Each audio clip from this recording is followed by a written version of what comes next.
You're listening to the StudioPTBO podcast, where we talk all things marketing to help you build and grow your business online. Welcome to the latest episode. Welcome to the StudioPTBO podcast. We are back, and we don't have a guest, but we have something important to talk about today, and it's TikTok.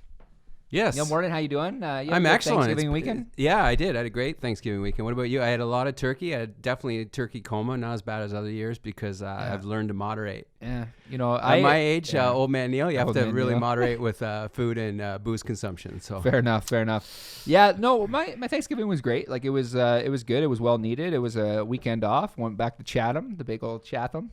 Yeah. And, did hung out they with family. have a parade for you? No, they didn't have a parade this time. You know, that's only at Christmas time. Yeah, you know you've made it when you get a parade, the Cody May parade, or you get like a key to the city. I wanted a key to the city, like Cody Crowley. Cody Crowley, congrats, buddy.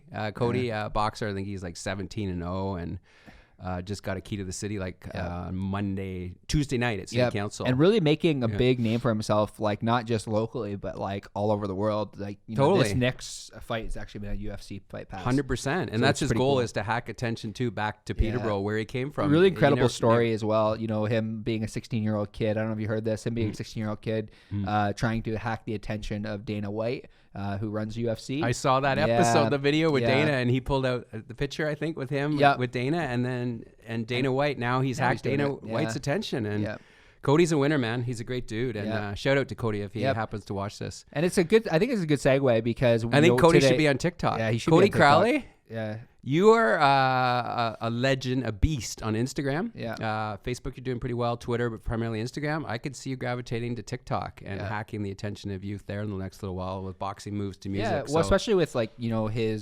his desire to, really inspire people. I think it would be like a really great way for him to kind of give back to a younger community as well. Tap into youth. Tap into youth. Yep. And TikTok, like that's what we want to talk about today. We don't have a guest, but we just want to really cover on Thanksgiving weekend. Yeah. It really hacked my attention. So my daughter Avery was home from Western University, and we just got talking about TikTok, and I've noticed it in the zeitgeist more and more. I did watch now a few Daily V's with Gary Vee mentioning it with guests and talking about it. Like it's definitely hacked his attention. He's built a huge following there very quickly. The organic reach is through the charts. And that's really where I want to start today, is with the organic reach on TikTok. Let's explain it first and then go to organic reach. Okay. So how would you sum it up? I see it as like a sort of a modern day Vine, like looping. It's mini like sketches, if you will, to go with memes that are happening on the internet, dance moves. Yeah. You can add your own sound. You can create your own sketches. To me, it's very creative. I actually find it, I know it's scripted, a lot of this stuff, and it's set up, but I find it more creative than any other platform in a 15-second or 60-second loop. I think it's interesting because you look at a platform that, like Musical.ly, that at one point really had its heyday. It's kind of and this was Musical.ly. Yeah, exactly. And it's they bought Musical.ly, they bought right? Musical.ly. Yeah. So the interesting thought process behind the Musical.ly is it kind of has.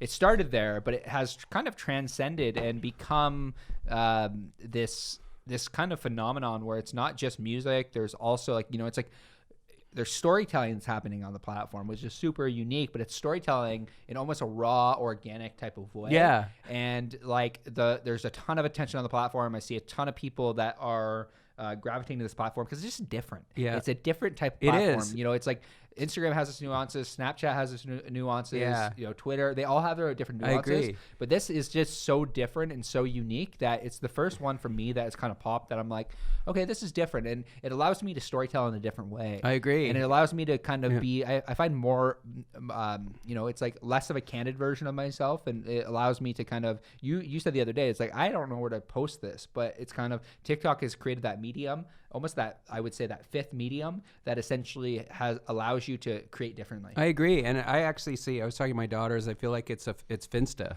Yeah. So the Insta is the glossy version for youth, and then they hide on Finsta and put out their true selves. Totally. And I feel like they can immediately become their true selves on TikTok in a way that they don't have to create a fake account and just be authentic and look who they look, say what they want to say without having to overthink things. So I think it's very natural, and I do see it gravitating again. people are like, oh, TikTok is just for teenagers. Guess what? I'm already observing on the weekend, up. more and more adults were joining on the up. weekend. It is going to mature. It is going to become more sophisticated. It is going to become because more... what's happening is like, you know, I know the interesting like thought process behind this is, and I've heard Gary Vaynerchuk talk on TikTok. I've heard other people in the ad week and in like that ad buyers talking about essentially this product, you know, this platform right now. And what's interesting for me is this platform is already hacking the attention of, you know, the older generation because they're in the videos. Yeah. So where you never saw that. You never really saw that with Snapchat. 100%. So or Instagram or Finsta even. The kids wouldn't include their parents on Finsta. Totally. So there's this demographic merging where it's like, you know, there are a lot of fads that are happening. I guess like, you know, one of the fads right now on TikTok is essentially a kid is holding a cup and they're pouring the, you know, the water or they're pouring some sort of drink into a cup. Let's do that right now, Yeah, Cody. no, don't do that. I don't like. And the parents are in all of them because again, it's been maybe set up and maybe not sometimes, and they're using their parent as a prop, as an accessory, if you will. They're almost using them as an actor. So they're storytelling, you know, in such a unique type of way. And it's such a unique platform for me because I'm seeing different content be created. And I'm seeing, you know, moving into organic reach. You know, you posted something the other day. I did. That your daughter helped you create, you know, a little Raptors montage. Yeah, so I happened to meet the Raptors in Quebec City a few weeks ago. They were staying at the same hotel as me. And I got selfies with a bunch of them. And then, you know, I've leveraged that content a bit because, you know, I'm a huge Raptors fan on Facebook. But the performance on TikTok, so Avery created a little video, edited for me.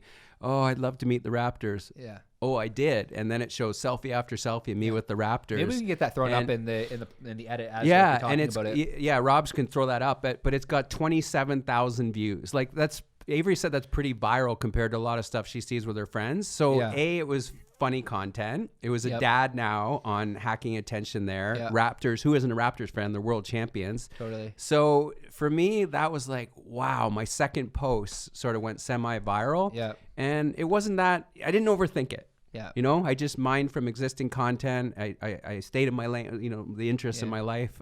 So it's definitely hacked my attention. In fact, it's become the big five now. Yeah. I was texting Cody on the weekend. The big four for me has always been Twitter, Facebook, Instagram, and LinkedIn.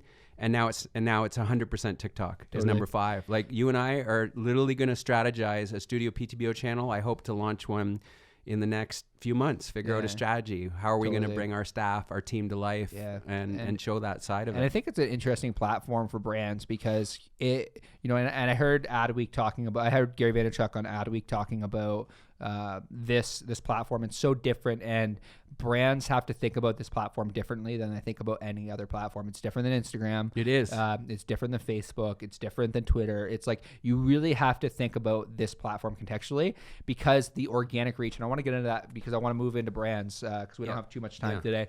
But, you know, how can brands and how can businesses essentially utilize this platform?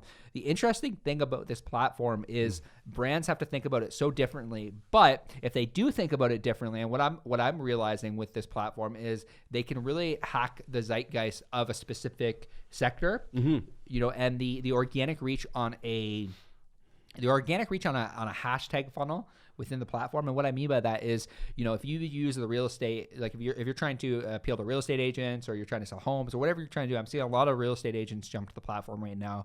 But if you're trying to, you know, hack the attention of a specific person or a specific hashtag, the amount of organic reach on that hashtag is super, super high. And, you know, ad buyers and, you know, people like Gary Vaynerchuk right now are saying that TikTok organically is what Facebook was in 2008. 100%. And if you remember what organic reach was like back then, or even, you know, or even what Instagram's organic reach was back in 2011, 2012, that you now have a platform with essentially free distribution with high organic reach. So it means that you post something on the platform, you're going to get super high. Now, is it going to skew to a younger demographic? Probably.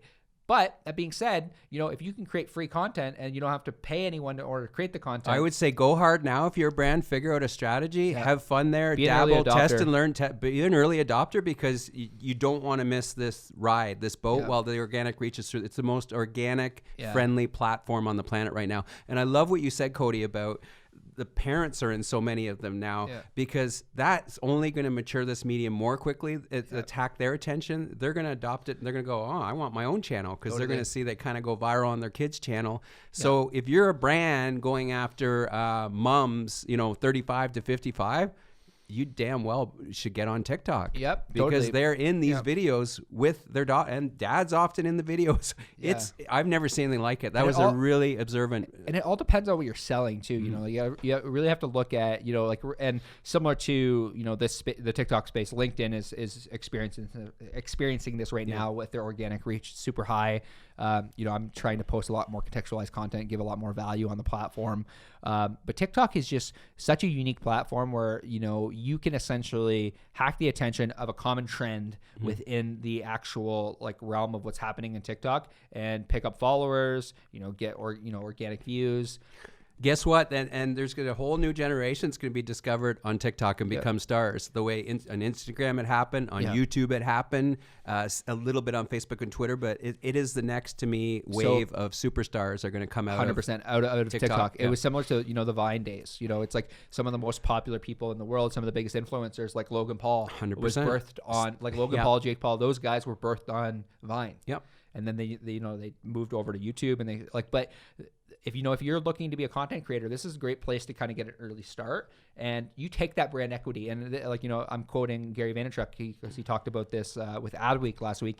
You can take that brand equity that you build on the platform and take it to another platform. People are going to follow you. Oh yeah, you can share it. Yeah, totally. Yeah, and I'm sharing a lot of my posts now right to Instagram, and TikTok's encouraging that to Facebook or Instagram. And I also encourage you to use the hashtag for you. So it limits the number of hashtags you can use. I think it's about 140 characters, but for you is your chance to be on the main page. It's just this endless feed, which I love too. You can just it's very addictive. Yeah. It's very sticky. I don't see it going away, but we'll see. I would say get on there ASAP, and I think it is going to, for me, it's become the big five. Especially with all the celebrities jumping on the platform. It's unlike Will Smith's there, Jimmy Fallon, Howie Mandel. I'm seeing a lot, and the NBA and the NFL have taken a pretty massive stance on how they're creating content for the platform. So we'll see. We'll see if we're historically correct. Yeah, exactly. So, I love this stuff, man. Absolutely, man. Well, it's been great, opportunity to kind of chat. We want to do more of these 10 to 15 minute podcasts where we just provide massive value to you. So if you found value, drop a comment in the comments below. We're going to post this in the StudioPTBO Marketing Hacks group and our digital marketing hacks for real estate professionals, and obviously in our feeds as well. We want to provide more value, try to do these types of, quick 10-minute podcasts weekly to kind of provide massive value to our communities. One last point. I believe it is the #1 downloaded app now. Or at least it had superseded Instagram for a while. But if you don't think it's hacking the attention on culture right now, it's in the zeitgeist. Totally. I believe it's #1 or #2. So the thing is, we'll chat about this really quickly, and then we'll go. But if you literally go to if you go to iTunes Store or Apple Store right now, and you kind of go to the top free apps, there it'll actually show you what's really in the zeitgeist. If I look at the top free apps that are available, that kind of tells me, and TikTok has been there for a while, and it's really just making a really big pop lately. But it's been in the top apps for a while. Yeah, the top exactly. Downloaded apps. So that was that was great. That's all we wanted to say today. TikTok, give it a try and ask us questions for future. We want to do, like you said, these 10, 15 minute. If you have one specific question you want to address, Cody and I will really dive deep on that. We want to do it every week. Yeah. So we've blocked this time off to kind of do something around digital marketing, Facebook ads, content creation, whatever you're looking for, whatever kind of questions you have. We want to kind of do this. So the more questions supply, the more content we're going to talk about. But thank you so much for tuning into the StudioPTBO podcast. If you're a real estate professional looking to attract more leads, automate your marketing, sell more homes, we do have a digital marketing hacks for real estate professionals. Would love. Oh my! Just doing the TikTok thing. Sorry. That kind of creeped me out. Yeah. I'll start that one again. If you are a real estate professional looking to attract more leads, automate your marketing, sell more homes, we'd love to have you in the digital marketing hacks for real estate professionals. If you're a business owner that is looking to grow and scale your business online using tactical marketing strategies, we have a StudioPTBO Marketing Hacks group. Those are both in the comment section in the link below. Click on that to get yourself inside the group. Thank you for tuning in the StudioPTBO podcast. You threw me right off. Yeah. You threw me right off, Neil. But hope you have a great day as well. kind of weird, but okay. Thank you for tuning in the Studio PTBO podcast. We will see you soon.